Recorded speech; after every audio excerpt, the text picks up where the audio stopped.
খেলুৱৈ খিতাপ জিকি মহান খেলুৱৈ অভিলেখ ভংগ কৰি আৰু কিংবদন্তিয়ে খেল সলনি কৰে। হয়, ক্ৰীড়াৰ ক্ষেত্ৰত এক সুস্থ আৰু নৱজাগৰণ সৃষ্টিৰ লক্ষ্যৰে ক্ৰীড়াৰ ক্ষেত্ৰত এক বিপ্লৱ সৃষ্টিৰ লক্ষ্যৰে কামৰূপ জিলাৰ অন্তৰ্গত বৃহত্তৰ হাজো সমষ্টিৰ অন্তৰ্গত হাজোৰ গৰ্জনপাৰৰ যি প্ৰাকৃতিক পৰিৱেশ, সেই প্ৰাকৃতিক পৰিৱেশৰ মাজতে অনুষ্ঠিত কৰা হৈছে সাতদলীয় য়থ ক্লাবৰ সৌজন্যত এখনি দিৱান ক্ৰিকেট খেল প্ৰতিযোগিতা দ্বিতীয় গণৰাজ্য দিৱস উপলক্ষে পালন কৰা হৈছে প্ৰতিযোগিতাখনি। ইয়াত আয়োজক কমিটি আছে আৰু উদ্যোক্তা কমিটিসকলে ইয়াত কাৰ্যসূচী আমি দেখিবলৈ চেষ্টা কৰিছো। যিহেতু খেল বৰ্তমান চলি আছে, দুটা দলৰ মাজত ছেমিফাইনেল খেল অনুষ্ঠিত কৰা হৈছে আৰু ক্ৰীড়াৰ ক্ষেত্ৰত এক নৱজাগৰণ সৃষ্টিৰ লক্ষ্যৰে খেলখনি অনুষ্ঠিত কৰা হৈছে। আৰু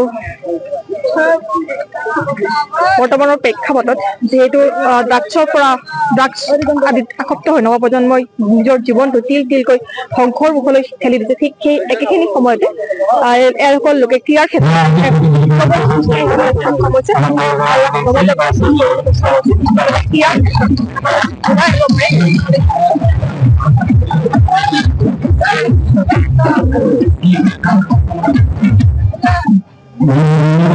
গম পাইছে যে বৰ্তমান আমাৰ যি আমি গণৰাজ্য দিৱস উপলক্ষে খেল অনুষ্ঠিত কৰিছো, আজি অন্তিম পৰ্যায় আহি পাইছে। আমাৰ ইতিমধ্যে ছেমিফাইনেল খেল চলি আছে আৰু খন্তেক সময়ৰ পিছতে আমাৰ চূড়ান্ত খেল অনুষ্ঠিত হ'ব। আমাৰ উদ্দেশ্য আছিল কি, যিহেতুকে আমাৰ হাজো এতিয়া খেলৰ নগৰী ৰূপে পৰিচিত হৈছে, গতিকে আমি বিচাৰো যে হাজোৰ পৰাও জিলা ভিত্তিকে হওক বা ৰাজ্যিক ভিত্তিকে হওক খেলুৱৈ যাতে ওলাই যায় ক্ৰিকেটৰ ক্ষেত্ৰত। এতিয়া যিহেতুকে বৰ্তমান পাতল টেনিছৰ জনপ্ৰিয়তা বহুতেই বেছি হৈ গৈ আছে, গতিকে আমাৰ হাজোৰ অৰ্থাৎ আমাৰ যি অঞ্চলৰো যদি কোনোবাই যদি নিজক পাৰদৰ্শিতা দেখুৱাব পাৰে, তেনেদৰে আমি সেই উদ্দেশ্যৰে আমি খেলখনৰ আয়োজন কৰিছিলোঁ।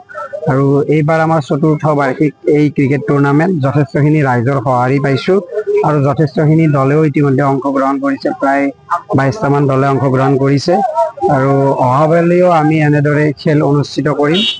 আৰু মোৰ কথা হৈছে কি, উদ্যোক্তা সমিতিৰ সভাপতি হিচাপে মই এটা কথা ক'ব বিচাৰোঁ যে ডেকা যুৱকখিনিৰ মাজত এই খেলৰ যিটো মানে কি এটা উৎসাহ, খেলৰ উৎসাহটো জগোৱাটো মোৰ উদ্দেশ্য। কাৰণ যিহেতুকে বৰ্তমান সময়ত ডেকা যুৱকসকল বিভিন্ন অসামাজিক কাৰ্যকলাপৰ লগত জড়িত হৈ থাকে, গতিকে সেই অসামাজিক কাৰ্যকলাপৰ পৰা বিৰত ৰাখি খেলৰ লগত খেলৰ জৰিয়তে তেখেতসকলক এটা